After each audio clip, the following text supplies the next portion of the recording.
విశాఖ సీపోర్ట్కి ఒక కంటైనర్లో వచ్చినటువంటి డ్రై ఈస్ట్ను పట్టుకొని అది కాస్త ఏదో కొకైన్ అయినట్టుగా మాదక ద్రవ్యాలు వచ్చాయి అని చెప్పేసి ఎల్లో మీడియా చేసిన రచ్చంత అనేది మొత్తం చూసాం.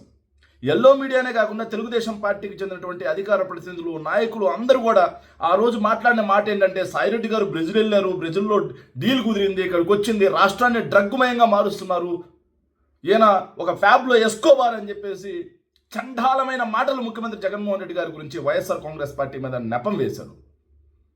ఇంకా ఆఖరికి చంద్రబాబు నాయుడు గారు అయితే 4 రెట్లు దిగజారి తన వయసును కూడా మర్చిపోయి నీచంగా చండాలంగా ఏం మాట్లాడారు ఒకసారి వినండి. డ్రగ్స్ కూడా తీసుకొచ్చారు. బ్రెజిల్ నుంచి 25,000 కేజీల డ్రగ్స్ ని విశాఖపట్నం పోర్టుకు తీసుకొచ్చారంటే వీళ్ళు ఎంత దుర్మార్గులో మీరు ఆలోచించుకోవాల్సిన అవసరం ఉంది. అందుకే నేను ఒకటే చెప్తున్నాను, మన రాష్ట్రంలో ఉండే యువతకు విజ్ఞప్తి చేస్తున్నా, మళ్లీ మీ భవిష్యత్తుకు భరోసా ఇచ్చే బాధ్యత నాది. రేపు ఎన్నికల్లో వైఎస్ఆర్ కాంగ్రెస్ పార్టీని చిత్తుగా ఓడించి ప్రజలకు వాస్తవాలు చెప్పాల్సిన బాధ్యత మీది. విన్నారుగా, ఇంత దుర్మార్గంగా రాష్ట్ర ప్రజలను తప్పుదోవ పట్టించడం కోసం వైఎస్ఆర్ కాంగ్రెస్ పార్టీ మీద, జగన్మోహన్ రెడ్డి గారి మీద ఆ రోజు ఎంత దుష్ప్రచారం చేశారో చూశారుగా.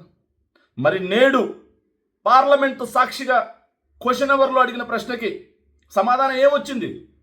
అది పూర్తిగా డ్రై ఈస్టే, అందులో 1 గ్రాము కూడా కొకైన్ లేదు.